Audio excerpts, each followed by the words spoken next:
before the season opener February 17th against Oklahoma State. Questions for head coach Larry Lee. Another year, Larry.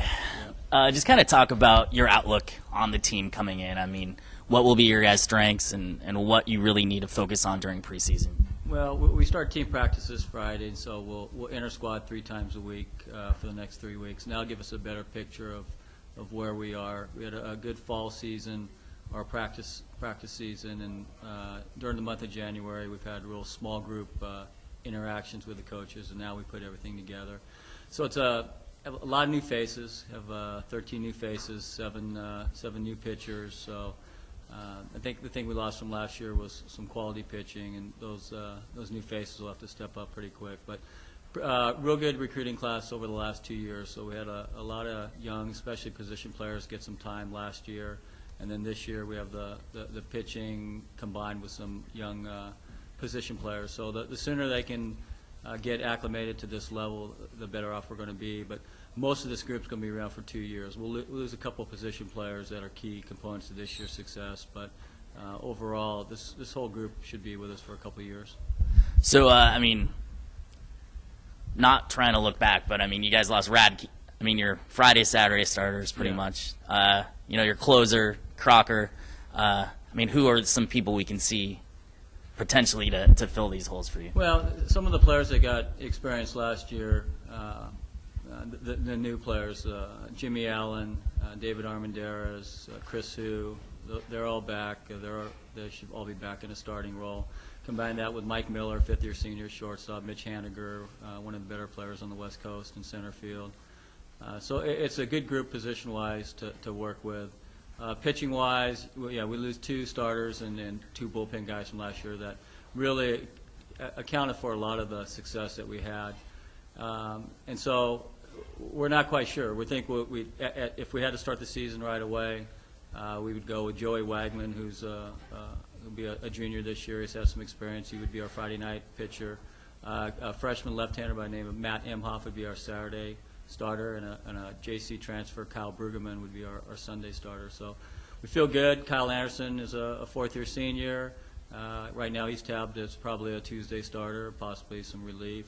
Reed Riley and Taylor Chris, a right and left combination out of the bullpen. We're really successful in the fall. So, but everything. What happens is that you practice hard throughout the fall in a team atmosphere. Take a real long break because we're a quarter system, and now we've had them back in some small group with the coaches. And we really get to see who has taken a step forward, especially young guys where you're not quite sure where they are, and they need to come back better than they left off in December. But you really never know till you start scrimmaging, playing inter squads, and then you really don't know until the lights go on for real, because things will change as soon as we open up the regular season. I know it's still super early. You haven't even had your first official practice. But what do you foresee for Colton, the local kid from AG, potentially as far as this season and down the road? Well, not quite sure. I mean, as any freshman, it's a big jump from either high school or junior college to a Division I 4-year level, and it just takes a lot of practice time, a lot of with a position player or pitcher, you're really working on mechanics and fundamentals, and it's usually a slow process, but he's fit in really well into the program, and he continues to work hard. And that's one thing that the entire team the last couple of years been very, very close-knit, good chemistry, very hard-working. It's a good culture out there, and that's 50% of the equation is the makeup of the players, not just the skill level. Coach Brent Lowry, Mustang Daily. Freshman Matt Emhoff, I haven't got to research too much of the team, but it sounds like he's going to be someone to watch this season. Yeah, we're hoping so. He was really good. He's mature beyond his years. He's a freshman, big, tall left-hander, big, thick kid that doesn't back down, and he continues to get better and better and developing his pitches. But he had a lot of success against our hitters during the course of the fall. And we'll need to see that over the next couple of weeks when we get back to inter-squatting. But you're never quite sure with a freshman. But I have a lot of confidence in him. I think he's going to be a real big-time college pitcher, and I think you'll have a very successful career in professional baseball. Can you talk about, from a coaching standpoint, the approach you take with a freshman putting the ball in his hands on a big game? I know Radke went through a similar sort of process when he was a freshman. What do you change about the way you? Well, not all the time are you able to kind of get their feet wet. Sometimes you just have to throw them right into the fire. And we want to stay young if at all possible. We want to have freshman position players being impact players for us and starters, and the same thing on the mound. Because reality, you're going to lose a lot of your best juniors. So you want to have that freshman, sophomore, junior class always be solid and always turning over and always forcing yourself to play freshman. Matt doesn't, I mean, so far, he doesn't act like a freshman. He goes out there, he has confidence, he's getting, better with each, practice. And, there are times, though, that you want to gradually get your freshmen their feet wet. They might not play the first 2 games of the season. You get them a pinch hit or a late defensive appearance, or as a pitcher, you get them in a game where there's a cushion, where you're either up by a lot or down by a lot.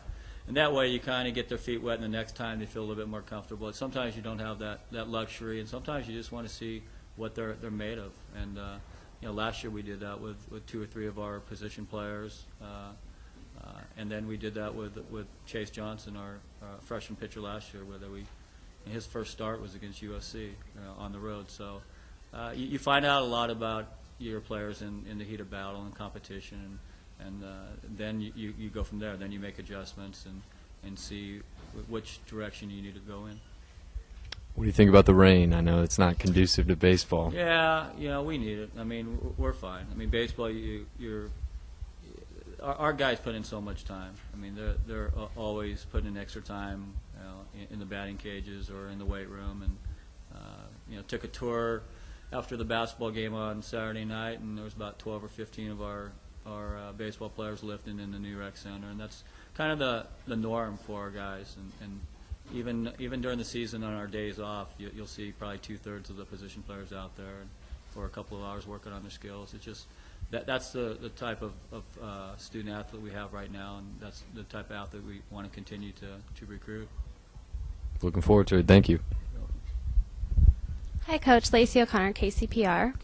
Is there with the new players this year, do they bring any particular aspects that you're really excited about to add to this team that possibly last team was either lacking or just excited for a new aspect?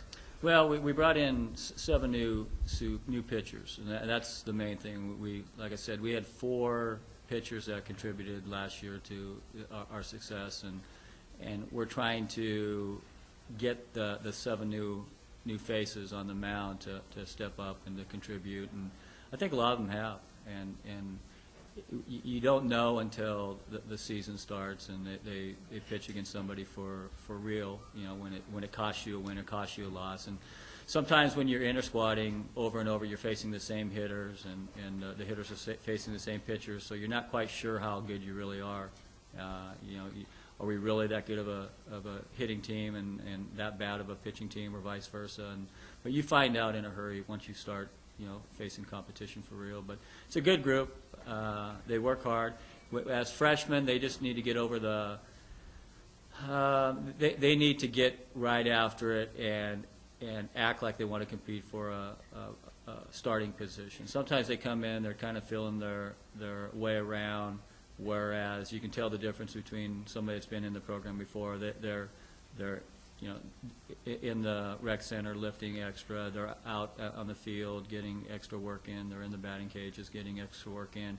And freshmen or first-year players they just don't know how to act. And so that's why it's really important to have some good leadership within your program of the upperclassmen that can make sure that your incoming players are doing the right thing and approaching the right way. And what happens is that they see the success of players that put in the time, put in the hard work, and graduate from Cal Poly and go into professional baseball. And you see what type of work ethic they had, so they want to copy that. And because in baseball, still most college players especially right out of high school, everybody thinks they're going to play in the major leagues, and then when they get here, they start, it starts that process of funneling, and some get realistic on their future, and others keep it going just to get that chance of playing professional baseball.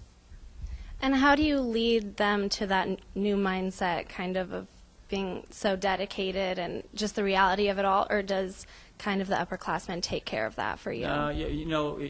You want your team to police everything, on and off the field if at all possible, but it doesn't always happen. A lot of times the leadership isn't a vocal leadership. It's quiet, and they're very introverted, so it'll come from me and my assistant coaches. I mean, we point them in the right direction, and there's ways of getting to them. There's some sarcasm in our approach at times, but as soon as they can see what they're really supposed to do, and we have these talks on a daily basis during practice. So it's about becoming as good as you can be.